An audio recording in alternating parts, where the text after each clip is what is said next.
Bismillahirrahmanirrahim. Assalamualaikum warahmatullahi wabarakatuh.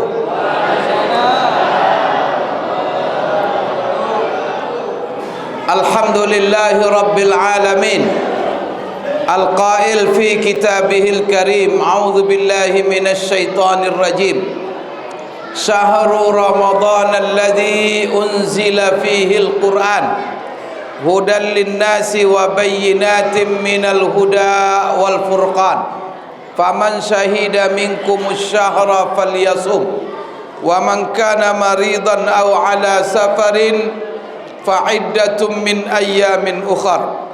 Yuridullahu bikumul yusra wa la yuridu bikumul usra walitukmilul iddata walitukabbirullaha ala ma hadakum wa la'allakum tashkurun.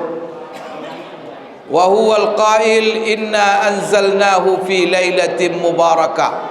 Wassalatu wassalamu ala sayyidina wa habibina wa syafi'ina wa qudwatina Muhammad wa ala alihi wa ashabihi wa man tabi'ahum waqtada bihadihim ila yaumiddin, amma ba'd. Yang sama-sama kita hormati Bapak Camat, Masya Allah, hadir bersama kita, juga perangkat kecamatan, dan hadir Masya Allah bersama kita Pak Kades. Ada Pak Kades Bandar Picah dengan Pak Kades Tanjung. Kemudian yang sama-sama kita muliakan Ketua MUI Kecamatan Koto Kampar Hulu, yang baru saja kita saksikan pengukuhan dan pelantikannya, beserta seluruh pengurus yang telah ditetapkan dan di-SK-kan dan dikukuhkan. Kemudian yang saya muliakan Nenek Mama, tokoh masyarakat cerdik pandai yang tidak bisa saya sebutkan satu persatu gelar dan nama, bapak-bapak, ibu-ibu, para pemuda, kaum muslimin, kaum muslimat. Kalau malam ini disebut kita al-qaimina wal qaimat, kalau siang tadi disebut as-saimina was-saimat. Mudah-mudahan seluruh rangkaian acara kita, mulai dari sholat isya tadi, tarawih, kemudian juga termasuk pengangkatan, pengukuhan, ini semuanya masuk dalam kategori atau masuk dalam ibadah qiyamul lail kita. Mudah-mudahan Allah Subhanahu wa taala meridai dan memberkahi seluruh rangkaian acara kita pada malam hari ini. Alhamdulillah, saya pertama sekali mengucapkan kepada seluruh pengurus, ketua MUI, sekretaris, ketua, sekretaris-sekretaris yang tadi telah dikukuhkan, komisi-komisi, saya mengucapkan selamat dilantik menjadi pengurus MUI Kecamatan Koto Kampar Hulu untuk 5 periode. Dan alhamdulillah pelantikan ini kita lakukan di masjid dan disaksikan oleh apa?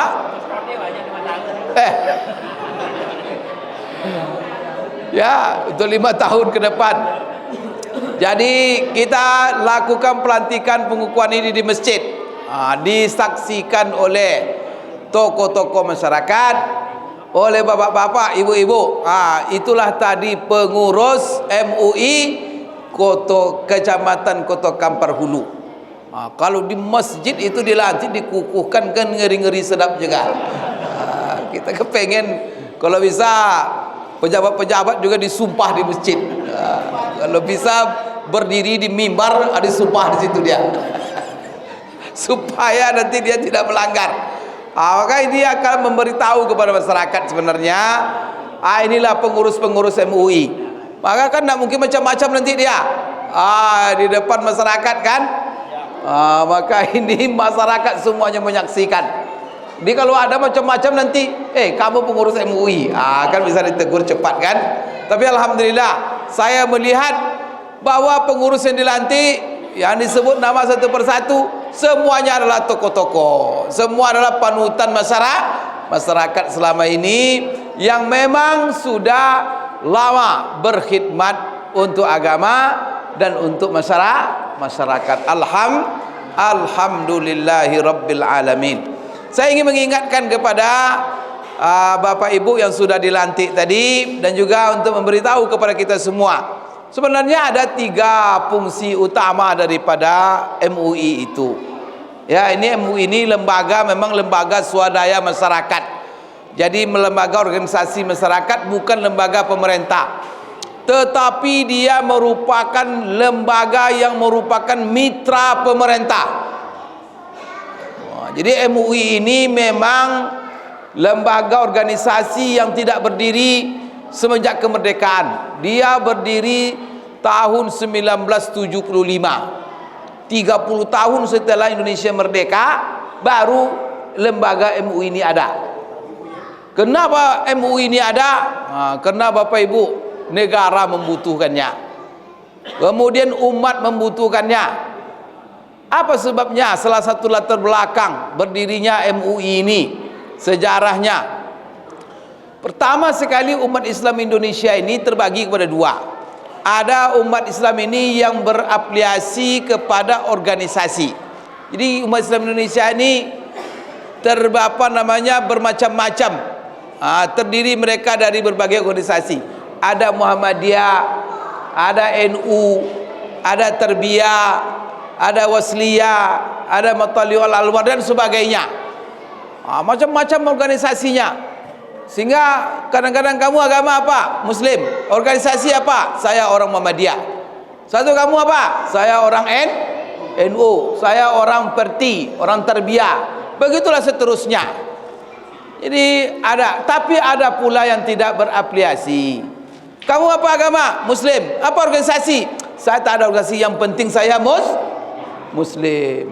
Sekarang Bapak Ibu, di negara kita ini adalah negara Republik Indonesia, negara yang memakai sistem demokrasi.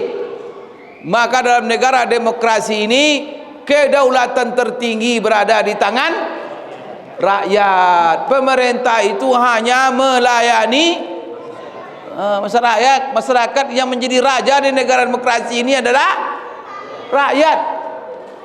Oleh karena itu, pemerintah itu kalau dalam demokrasi mengikuti keinginan rakyatnya.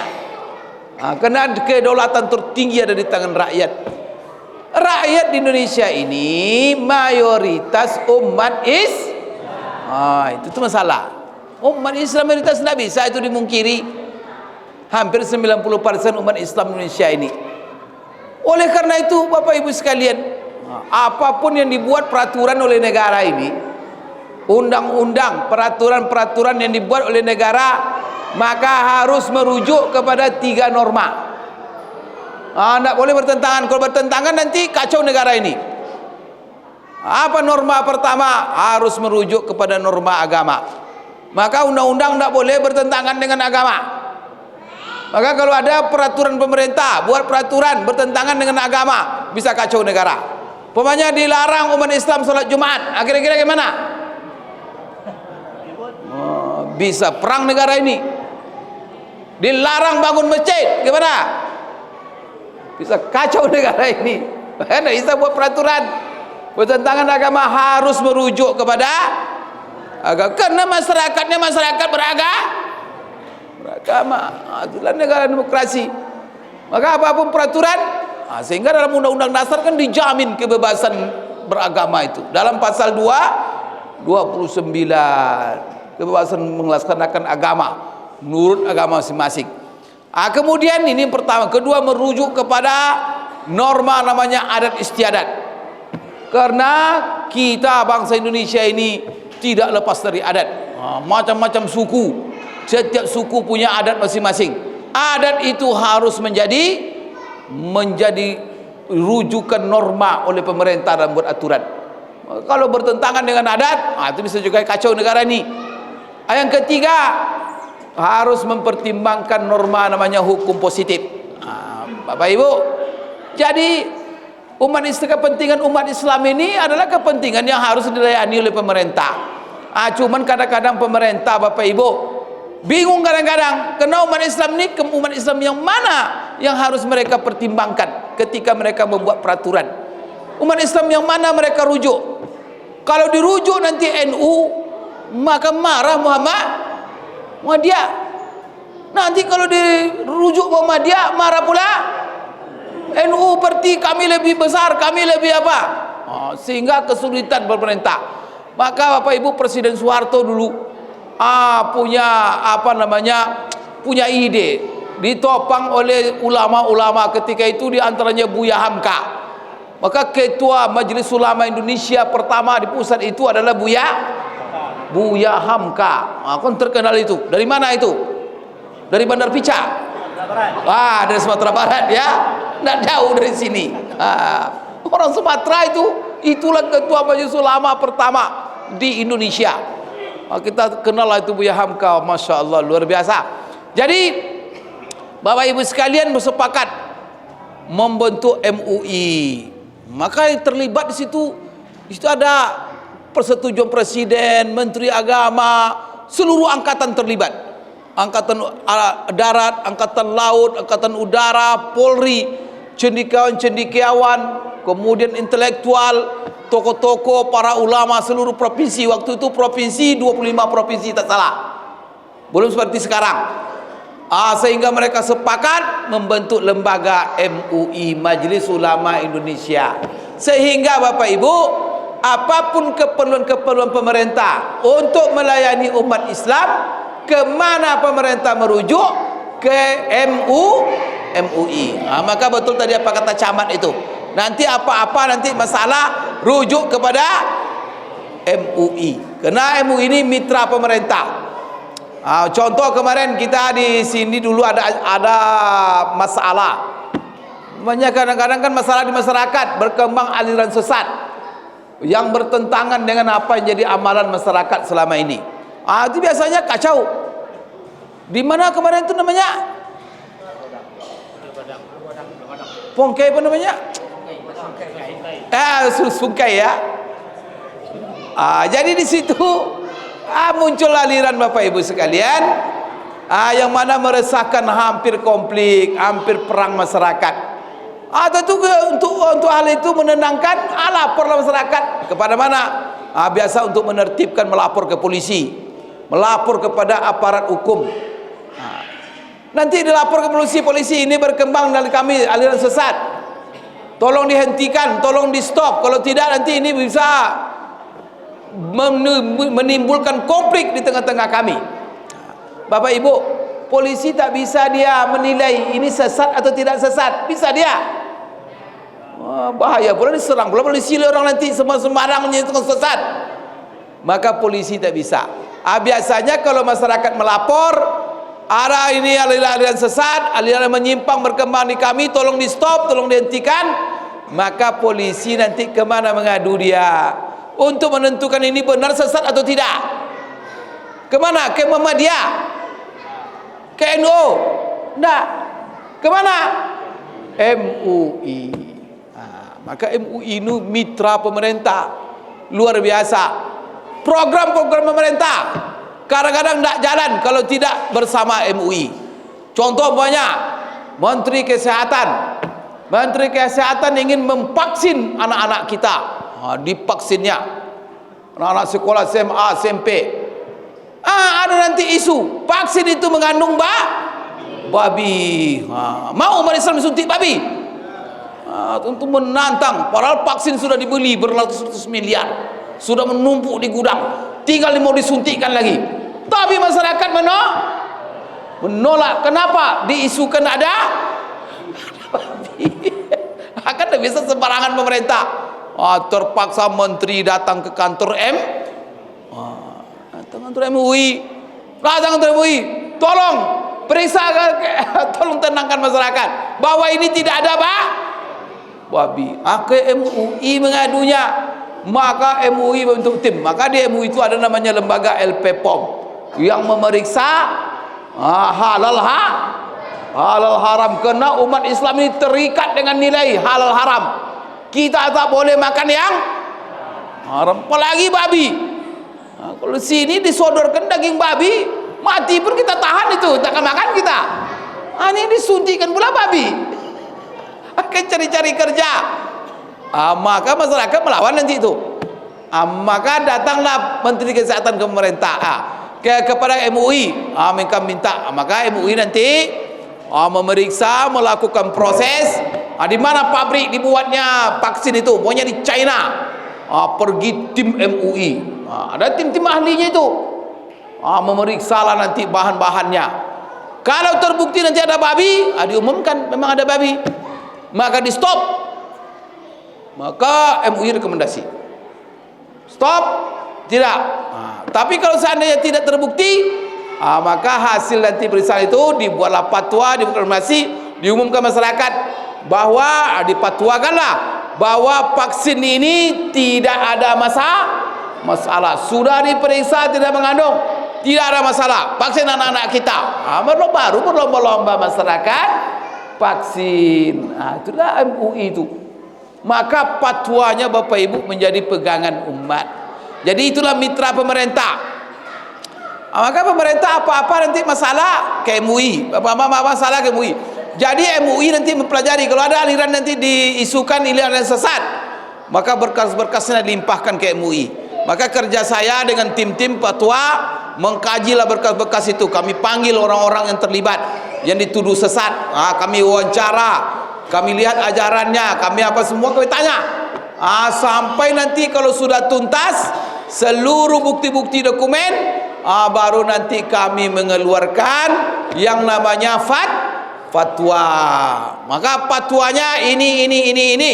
Setelah itu direkomendasikan kepada pihak keamanan, kepada polisi, jaksa, supaya aliran ini dihentikan, aliran ini ditutup. Ini orangnya harus dibubarkan pengajian-pengajiannya. Itu tuh Bapak Ibu sekalian.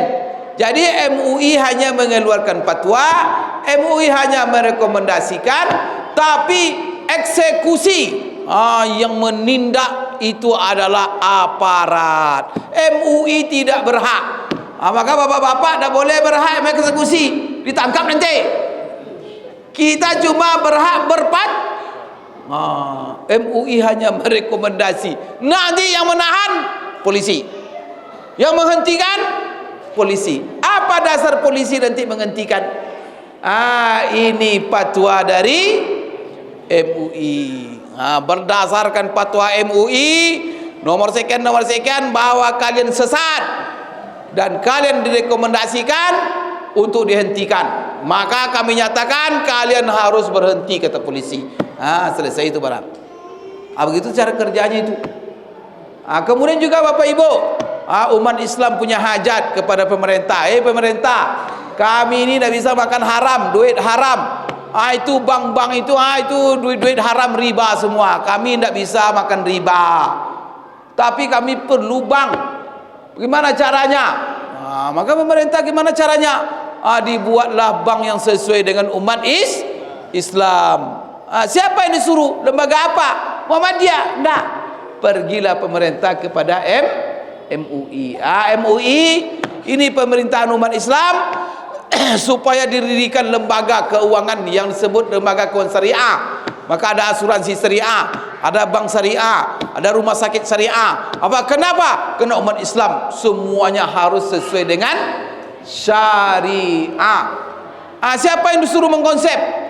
Siapa yang disuruh membuat konsepnya, kemudian mendirikan lembaganya? Itulah MUI. Maka bank-bank syariah itu dibawa mulai mengkonsep dari awal sampai pengawasan sampai hari ini, itu semuanya dibawa MUI mewakili umat Islam. Itu hebatnya MUI.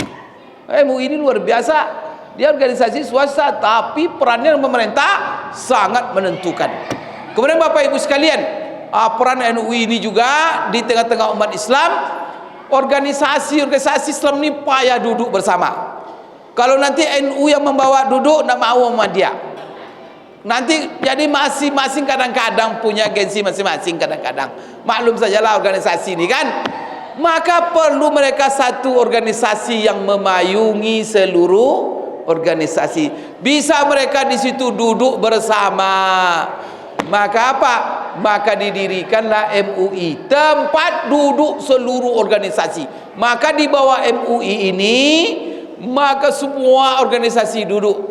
Maka MUI ini adalah wadah, tempat Bapak Ibu bermusyawarah, duduk bersama umat Islam dengan berbagai latar belakang organisasi. Sampai kepengurusan dari MUI itu harus terdiri dari berbagai macam unsur organisasi. Maka kalau di pusat coba lihat, kalau ketua umumnya orang NU, maka sekretaris umumnya Muhammadiyah. Gitu tuh. Kalau ketua umumnya Muhammadiyah, sekretarisnya. Kemudian di dalam anggota komisi fatwa yang membuat fatwa, menandatangani fatwa, itu terdiri dari macam-macam organisasi. Maka yang berfatwa ada yang dari NU, ada yang dari Muhammadiyah, ada yang dari Persis. Ngumpul mereka membahas semua masalah itu, seluruh masalah yang masuk, sampai dipatwakan mentik masalah tersebut. Setelah masalah itu dipatwakan, ditandatangani bersama, maka fatwa MUI itu fatwa paling kuat. Kenapa saya katakan paling kuat? Karena disetujui oleh seluruh ulama maka tidak ada yang bisa mendebat fatwa MUI. Kalau ada orang Muhammadiyah menantang fatwa MUI, berarti dia menantang ulama dia yang ada di MUI. Kalau ada orang Perti menggugat MUI, berarti dia menggugat ulama Perti di MUI, karena ulama Perti ada menantangan. Di situ ada ulama NU, di situ ada, Masya Allah. Maka keberadaan MUI ini betul-betul ilham dari Allah ini. Maka rahmat Allah Subhanahu wa taala untuk umat Islam, sehingga umat Islam punya payung yang jelas, sekalipun berbeda-beda organisasi, tapi bisa disatukan dalam wadah MUI. Maka Bapak Ibu, mari kita dukung sama-sama ya MUI ini. Dan ingat, maka fungsi tugas bapak-bapak MUI itu minimal 3. Pertama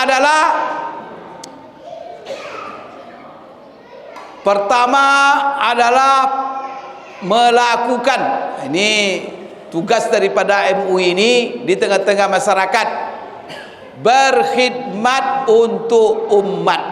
Itu pertama. Maka umat tentu apa? Pertama umat Islam. Maka bagaimana caranya menjaga umat supaya umat ini jangan berserak-serak, jangan bercerai-berai? Maka MUI harus menjadi unsur pemersatu. Maka jangan sampai nanti kalau ada bapak-bapak tokoh masyarakat, tadi pengurus MUI tadi yang kita lantik, dia pula yang membuat masalah, tolong laporkan sama saya. Itu dikeluarkan MUI itu. Maka MUI ini menyatukan kerjanya, bukan nanti sini komplit sini, masuk belanja belah dia. Itu enggak MUI itu enggak boleh. Maka MUI tak boleh buat politik. Kalau seandainya ada nanti calon kades 3 atau ada pula MUI membawa nama MUI, enggak boleh itu. Tapi kalau personal dia kalau secara personal silakan. Atas nama dia, saya bukan membawa nama MUI, itu nama saya, itu kan hak masing-masing, hak untuk diajukan, dipilih, dan hak itu hak apa sebagai rakyat Indonesia itu. Tapi kalau lembaga MUI mendukung satu, tidak boleh. Sampai saya kemarin maju menjadi wakil gubernur, tidak boleh saya membawa MUI. Tidak boleh. Kenapa? Saya ketua MUI ini ya, maju saya menjadi calon, saya sendiri tidak boleh membawa nama lembaga. Kerana lembaga ini lembaga pemersatu. Maka saya tak pernah bawa MUI kemarin dalam kampanye. Tak boleh itu. Jadi Bapak Ibu sekalian, ini fungsi MUI ya. Maka menyatukan umat. Maka selalu perannya itu mendamaikan. Kalau ada nanti yang bersengketa, datang MUI menyejukkan, mempertautkan kembali. Kemudian kalau ada yang tegang kendorkan kembali. Kalau ada yang panas, didingin. Itulah nanti peran MUI di tengah-tengah masyarakat. Kemudian juga menjaga hubungan umat dengan umat yang lain. Itu internal umat. Jadi dalam umat Islam kita menyatukan internal antar umat juga menjaga toleransi. Jangan sampai nanti MUI menjadi pemicu konflik antar umat beragama. Tetapi MUI lah sebagai simbol toleransi di tengah-tengah umat.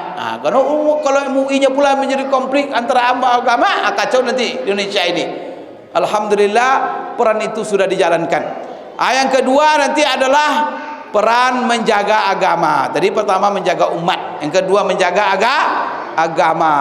Maka agama ini supaya jangan ada orang masuk merusaknya, kemudian menyebarkan hal-hal yang tidak benar. Oleh karena itu dijaga bersama-sama. Kalau ada pemahaman-pemahaman yang nanti merusak agama muncul di tengah-tengah masyarakat, cepat MUI tanggap. Maka dipelajari, kemudian setelah itu dikumpulkan data-data, bukti-bukti, cepat dilaporkan. Kalau bisa dikaji oleh MUI kecamatan tuntas, alhamdulillah. Kalau enggak, bawa nanti kepada kabupaten. Nanti kita bekerja sama mempelajari yang berkembang ini. Ini benar atau tidak benar. Kalau sudah nanti tidak benar, maka cepat kita merekomendasikan kepada aparat hukum untuk cepat ditindak sebelum barang itu ataupun masalah itu meluas, sebelum dia mengakar. Kadang-kadang jangan cepat, jangan lambat menanggap. Dilihat, udah besar baru mulai ditangani. Itu perang nanti. Kalau sudah besar susah. Maka kalau ada gejala, Pak Kades, Pak RW, Pak Dusun, Pak RT, sama-sama kita untuk menjaga ketertiban. Karena nikmat aman ini Bapak Ibu ya, nikmat terbesar. Jadi kalau sudah aman negeri ini, enak kita hidup, ya enggak? Enggak ada kekacauan. Tapi kalau kacau, perang isinya di mana-mana, bisa manen sawit. Enggak bisa manen sawit, nanti kemana dijual sawit? Dunia kacau.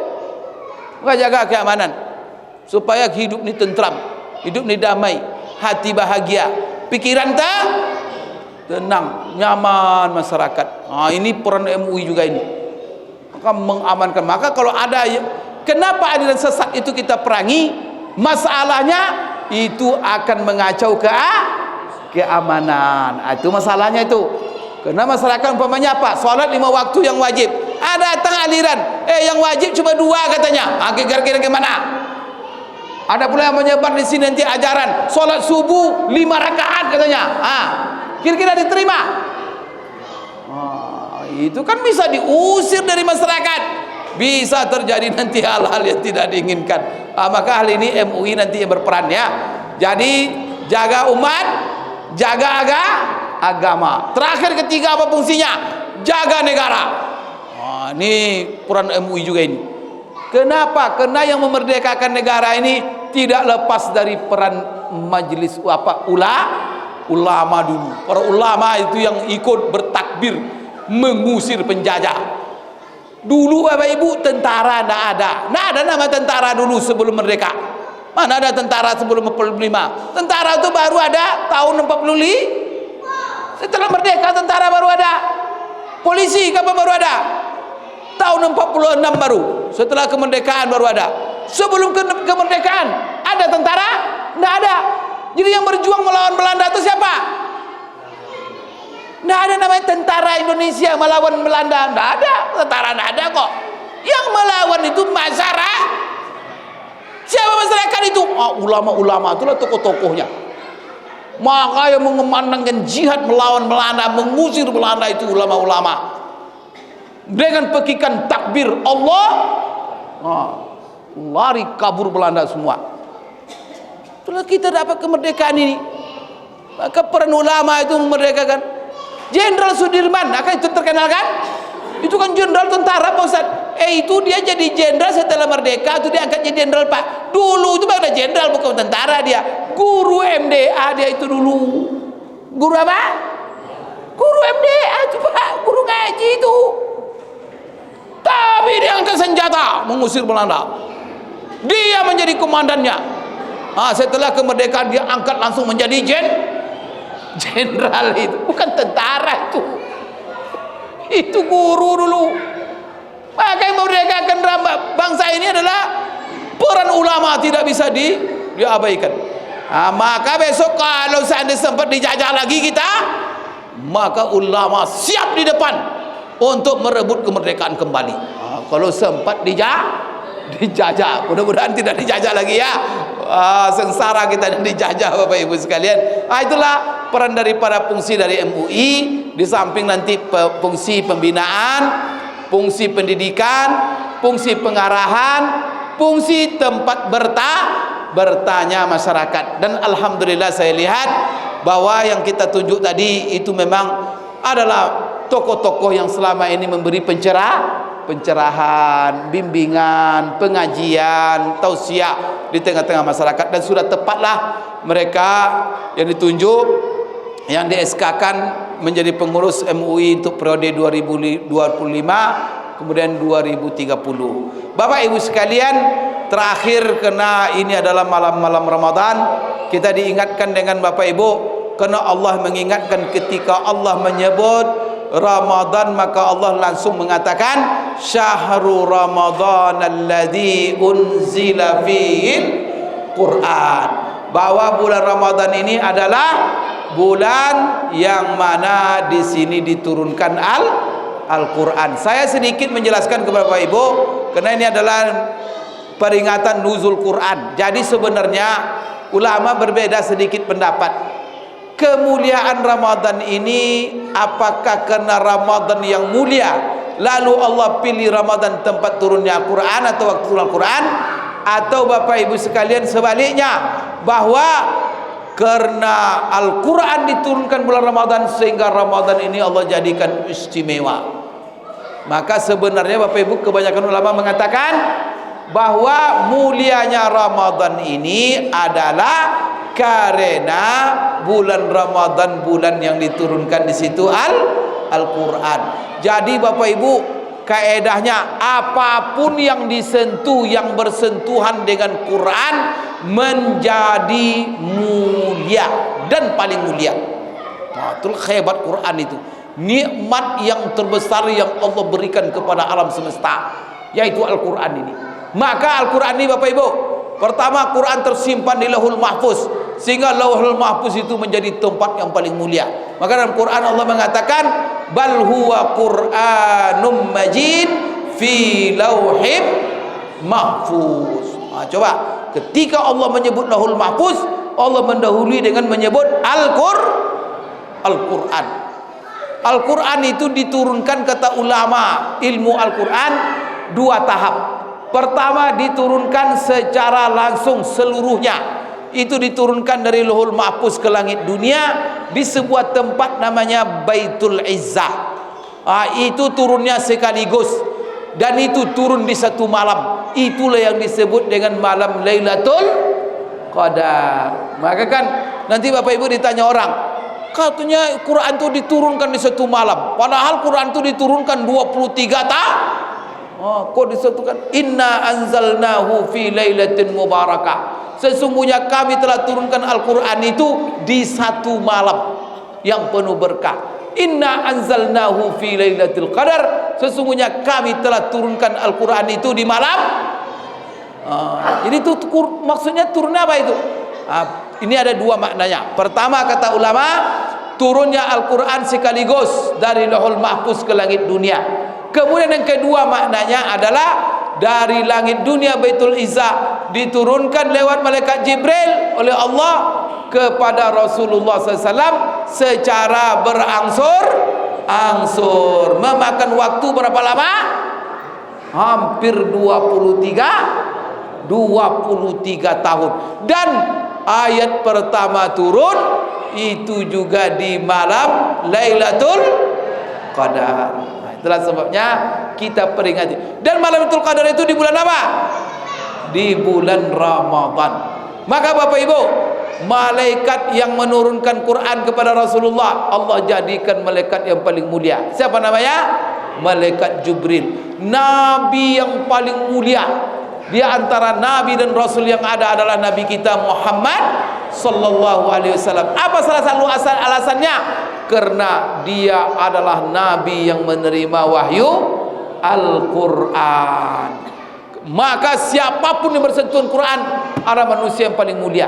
manusia yang paling mulia kata Rasulullah sallallahu alaihi wasallam, manusia yang selalu dengan Al-Quran. Apa kata Rasulullah sallallahu alaihi wasallam?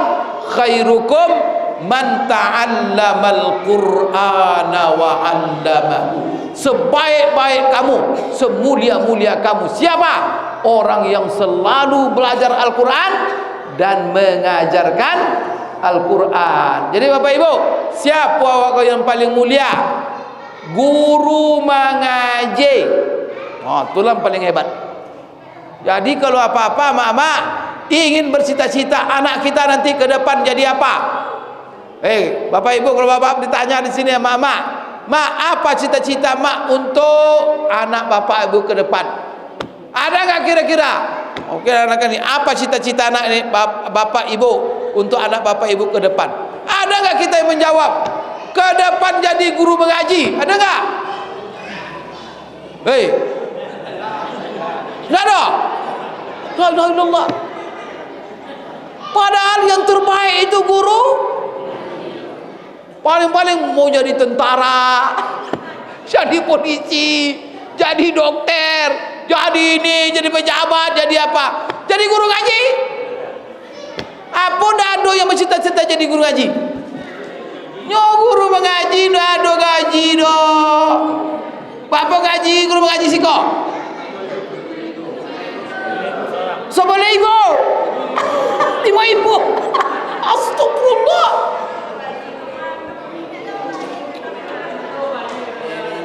UMR awak apa sih kok?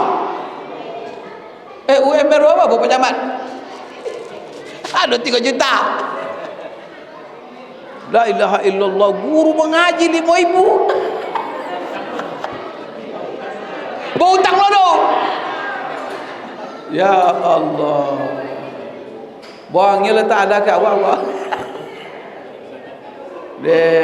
Itu masalah.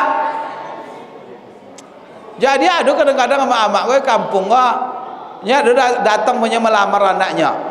Dengan kadang guru mengaji, apa no mau jadi guru mengaji? Nyopaya macam bini. Pergi ke amak, mak dia melamar anak amak. Apa kau jong-jongnya nya? Apa yang ditanya lalu? Siku apa dulu ditanya kojo kan? Itu apa nya?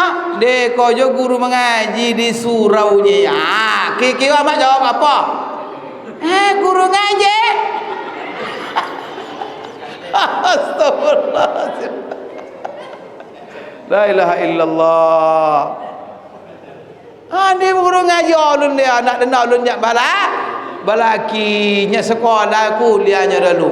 Tapi cuba madanya melamar anak amak apa kau jong direktur perusahaan mak. Langsung panggil anak ro. Nak, ai ko joko bantiku.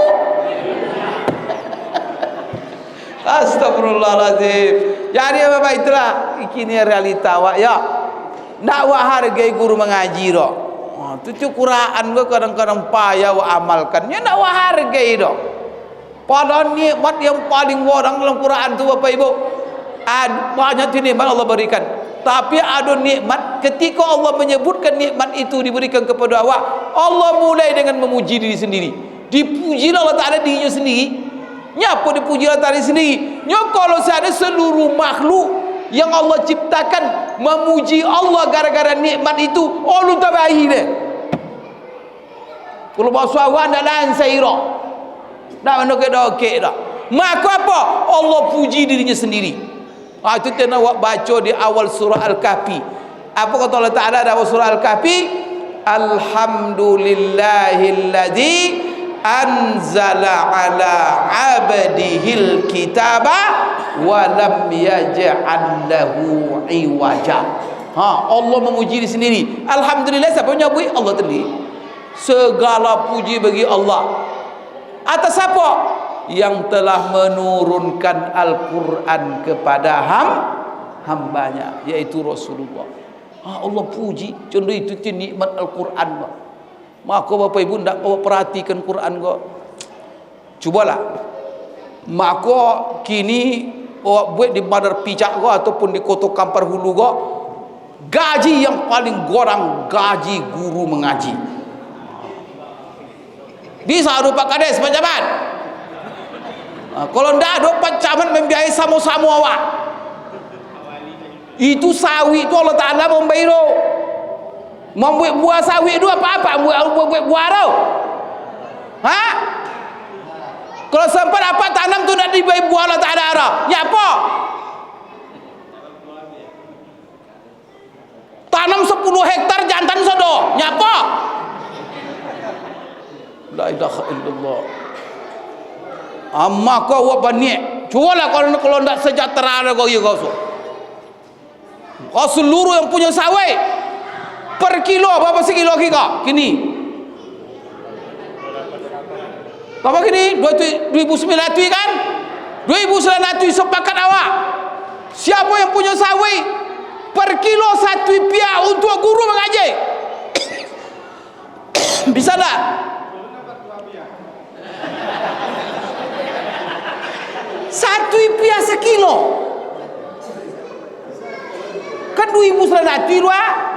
Atu ambil 3 kilo tu 1 rupiah untuk guru. Bisa? Pak Buyung ni. Dah Pak Buyung sih kak.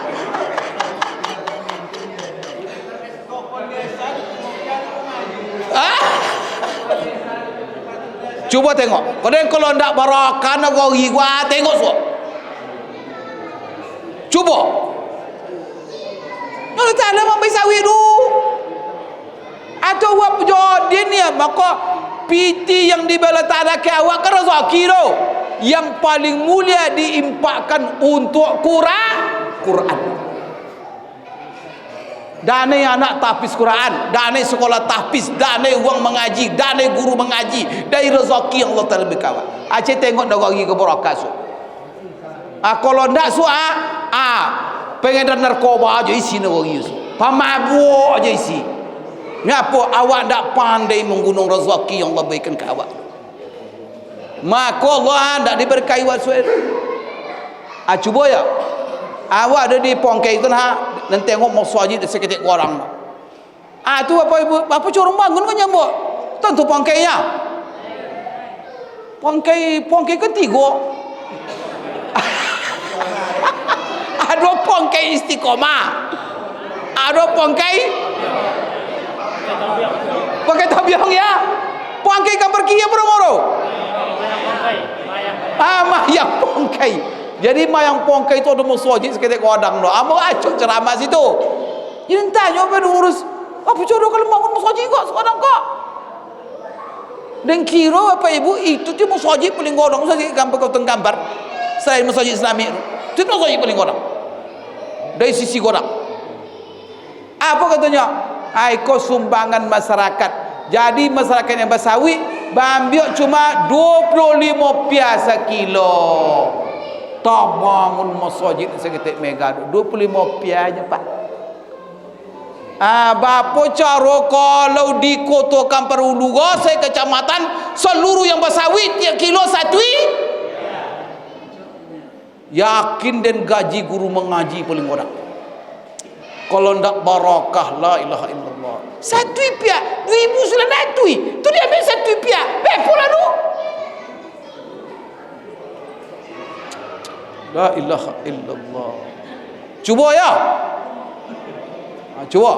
Kau nuzul Quran awak gua. Kalau serius awak memuliakan Quran. Mau awak muliakan guru mengaji awak. Kau guru mengaji kopi ala piang pirang. Sawung lah cabiok cak. Astagfirullahalazim. Apa tonton aja dulu.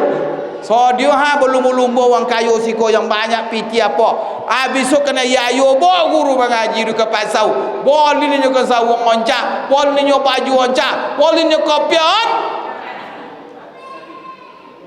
Lebih sarau.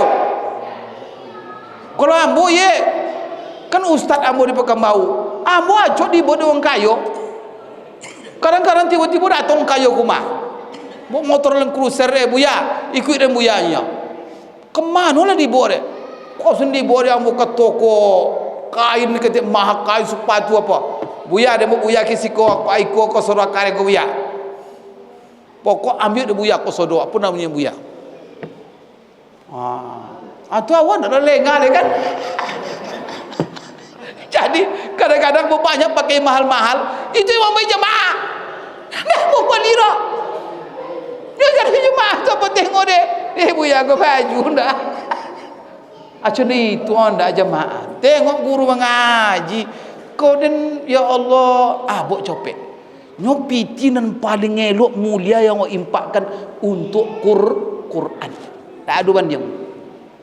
Maka di Saudi yang hidup dulu 50 tahun Bapak Ibu ya. Maka sekolah-sekolah tahfiz Saudi itu atu-atu orang kaya membiayai. Tak ada pemerintah dulu. Sekolah-sekolah tahfiz itu. Mereka bangga. PT yang diberi rezeki Allah Ta'ala untuk Quran. Sampai anak-anak mengaji Bapak Ibu. Uang rumah ambo dulu lama situ 7 tahun. Maka ambo suruh uang rumah ambo ikut halaqah Quran mengaji. Jadi kalau di situ kalau ada ikut ama-ama sesiapa pun ngaji Quran, itu ada juang bekok nonton PT dua. Selesai mengaji, ada membeli 5 rial, ada membeli kadang-kadang 2 rial. Jadi mereka kebanggaan dia mereka membeli apa nafkah untuk orang yang baca Quran. Lihat ada risikonya tau. Itulah orang budayakan dia. Maka nandaknya di negara awak gua orang-orang yang mengaji, yang rajin mengaji, ku anak-anak ku supaya rajin mengajinya beri hadiah. Siapa kau yang mengaji, bawa 1.000 semalam. Kau nak baca cobik mengaji mereka.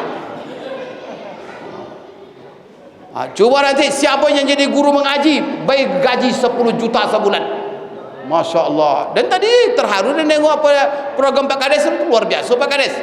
Cuma Pak Kades anggaran desa kan. Tapi cuba kumpul masyarakat. Masya Allah seperti sawit tadi ya. Kumpul Pak, mau buat program ku ambil satu pihak di mana dan melok supaya anak-anak awak pandai ndak seketik dulu. Jadi Bapak Ibu sekalian ku malam nuzul Quran, mau ingin awak muliakan Quran ya. Tentu dah Bapak Ibunya. Ramadan go mulia de Quran gotia. Tentu Bapak Ibu, apa dah awak ada puasa go? Apa siang hari awak tak boleh makan, tak boleh minum, tak boleh mendaki rumah? Apa masalah? Iko bulan de Quran Bapak. Jadi apa Bapak Ibu tak? Tentu Bapak Ibu rahasianya. Tak boleh makan, tak boleh minum. Nyo masalah bulan iko dijadiin Allah Ta'ala bulan Quran. Bulan pesta Quran. Dilarang makan, tak boleh makan siang-siang dah. Tak boleh minum. Supaya apa? Supaya awak fokus dengan Quran.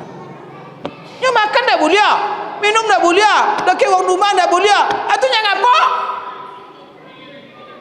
Yang apa? Menggunjing orang tak boleh. Kata puasa ke? Usah puasa. Berduta. Banyak cerita. Jadi apa? Supaya jo Quran. Maka supaya puasa jo sempurna. Cara Allah Ta'ala lengket orang dengan Quran. Maka siang hari itu ikut lidah awak supaya jo menggunjing, supaya dia berduta, supaya dia memfitnah, supaya dia mau apa-apa sabui dia, maka sibukkan lidah awak je Quran, baca je Quran. Masya Allah etika je Quran tu baca. Telinga awak jadi tujuh supaya dia menanggung yang tidak-tidak, maka baca Quran yang agak sangit di dongongnya tahu. Mata awak supaya nyemandang terpuapu gambar di pandang-pandang di HP tu, mau usah-usah puasa awak jo, maka pandang Quran. Pikiran awak jadi tujuan supaya mikir macam-macam. Baca Quran dulu ditadaburinya, dipahami maknanya. Jika tiap bulan pesta Quran sebono go mak-mak papa, maka dilarang awak makan minum tu supaya fokus Quran. 10 terakhir awak etikap di masjid. Supaya apa? Awak 10 malam 10 sehari dengan Quran aja. Apa dia ada sembahyang tarawih, salat tarawih 23 rakaat itu. Untuk apa sembahyang tarawih tu? Untuk solat sambil mendongong Quran subhanallah. Kalau banyak habis Quran ni goya. Imam awak tu kalau bisa habis Quran. Kalau bisa semalam 20 rakaat tu sajus nak semalam. Sama-sama solat. Sehingga apa? 30 malam tomat awak mendongau Quran. Lepon ama-ama apa-apa mendongau Quran 30 juz dengan telinga. Dari awal sampai akhir ada apa dah? Ramadan kata.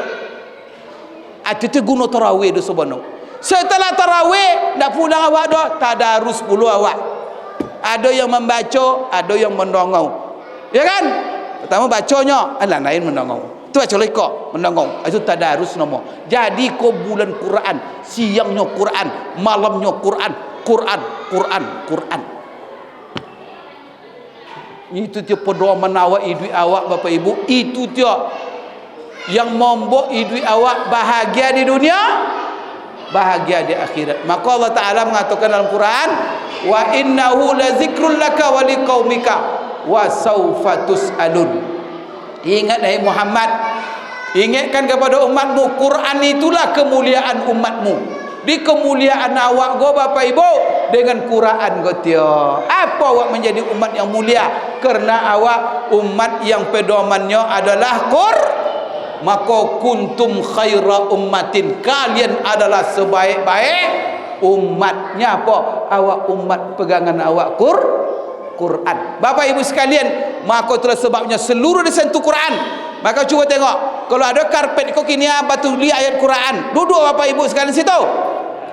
Tolong duduk. Nak tolong duduk dah dah. Ni apa? Karpet goya, hina go, wa injak-injak. Tapi kalau disentuh dari Quran, maka karpet go menjadi mulia. Itu Quran mushaf awak tu kan kote tu kan ayat Quran batuli di kote. Kote tu pertama sebelum ditulis Quran dak ada harago dah. Wa injak kote tu salah. Tak salah dah ke kimuk tu buang-buang di mana ya. Tak ada tulis-tulis apa-apa dah. Tak ada guna dah. Tapi cuba tulis ayat Quran di situ. Tolong injak. La ilaha illallah. Kote benda mati pak. Batuli Quran di situ menjadi benda yang paling mulia. Maka besok kalau menulis surat undangan menikah anak, jangan ditulis di situ Quran mana mak. Kalau awak tulis ayat Quran di undangan tu, kote undangan dunia menjadi mulia. Maka so di bay ditulis ayat Quran. Atu so dijak-injak mau sontong sampah doang. Siapa berdosa? Awak berdosa yang menulis Quran situ. Maka tidak ada perlu ditulis-tulis ayat Quran situ doang. Kalau perlu ayat terjemahannya aja buat situ. Tapi ayatnya tu di nyo masalah Quran. Dindiong kalau ditulis ayat Quran dekat dindiong tu kini dah apa sando apa situ. Dek nak tolong sando ro. Dindiong tu menjadi kalau dindiong saja, karpet, kote menjadi mulia di Quran, bagaimana dengan Allah? Maka manusia yang paling mulia di sisi Allah, manusia yang dadonya penuh dengan Quran, hidupnya berpedoman kepada Quran, ikut manusia paling mulia.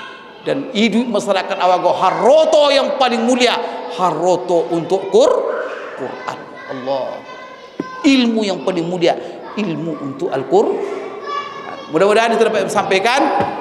Mohon maaf Bapak Ibu, dah terlambat, nyamuk potong baru pulang dari umroh. Tadi banyaklah acara, oleh karena itu mohon maaf terlambat. Maka mudah-mudahan Allah berkahi ya. Selamat kepada pengurus. Ya.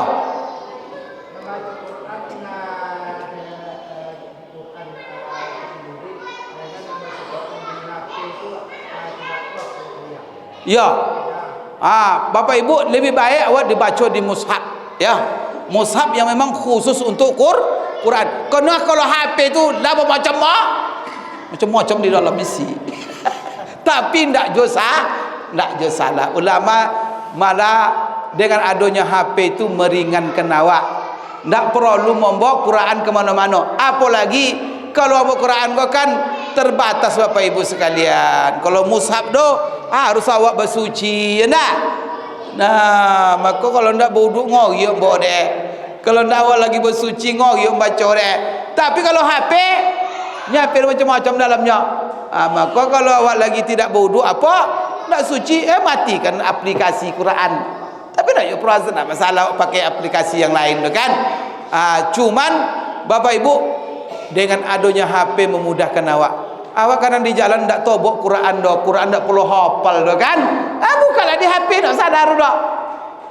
Cuma kalau di rumah ada mushaf, ada HP, aja pakai HP, pakai maksudnya memudahkan aja. Ada masalah tu. Ya, jadi Bapak Ibu sampai ke doa sama ya, mudah-mudahan pengurusmu yang dilantik kau diberi kekuatan oleh Allah dan membawa berkah untuk negara awak. Kemudian Bapak Ibu bersama-sama kerjasama. Kemudian juga Bapak Ibu, puasa awak diterima oleh Allah Subhanahu wa taala, umur awak dipanjangkan oleh Allah Subhanahu wa taala sampai akhir Ramadan dan bersuai dengan Ramadan dan tahun akan datang beliau insyaallah. Al-Fatihah. A'udzubillahi minasyaitonir rajim. Bismillahirrahmanirrahim. Alhamdulillahirabbil alamin. Arrahmanir rahim. Maliki yaumiddin. Iyyaka na'budu wa iyyaka nasta'in.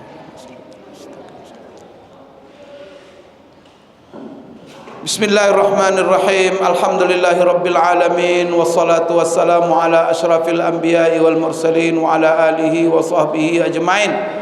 Allahumma ighfir lana dhunubana wa liwalidina warhamhum kama rabbawna shighara wa li jami'il muslimina wal muslimat wal mu'minina wal mu'minat al ahya'i minhum wal amwat. Rabbana zalamna anfusana wa illam taghfir lana wa tarhamna lanakunanna minal khasirin. La ilaha illa anta subhanak inna kunna minaz zalimin. Allahumma a'izzal islam wal muslimin. Allahumma a'izzal islam wal muslimin. Allahumma a'izzal islam wal muslimin. Allahumma ansur man nasara al islam wal muslimin. Allahumma khzul man khazala al islam wal muslimin. Allahumma ij'al baldatana hadhihi aminatan mutmainnatan rakha'an sakha'an wa sa'ira biladil muslimin. Allahumma irfa' wadfa' 'anna al-bala' wal ghala' wal waba' wal fahsya' wal munkar wal fitan was-suyuf al-mukhtalifa ma zahara minha wa ma batan. Allahumma ij'alil Qur'ana rabi'a qulubina. Allahumma ij'alil Qur'ana rabi'a qulubina wa shifaa'a sudurina. Allahumma waffiqna lil 'amali bi kitabika ya arhamar rahimin. Allahumma waffiqna lil 'amali bil Qur'an. Allahumma ja'al hayatana kullaha mahdiyatan bil Qur'an ya arhamar rahimin. Rabbana la tada' lana fi maqamina hadza dzamban illa ghafarta wala hamman illa farajta wala musafiran illa wasalta wala hajatan min hawaijid dunya wal akhirah illa qadaitaha ya arhamar rahimin.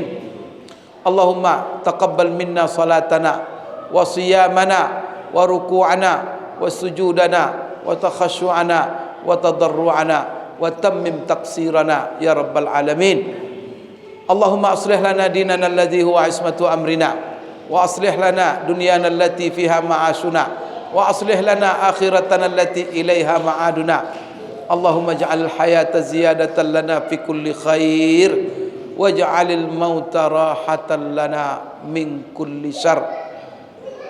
Allahumma ij'alna minas salihin wa hab lana minas salihin. Allahumma ij'alna min muqimis shalah wa min dzurriyyatina rabbana wa taqabbal du'a. Rabbana hab lana min azwajina wa dzurriyyatina qurrata a'yun waj'alna lil muttaqina imama. Allahumma innaka afuwun karimun tuhibbul afwa fa'fu 'anna.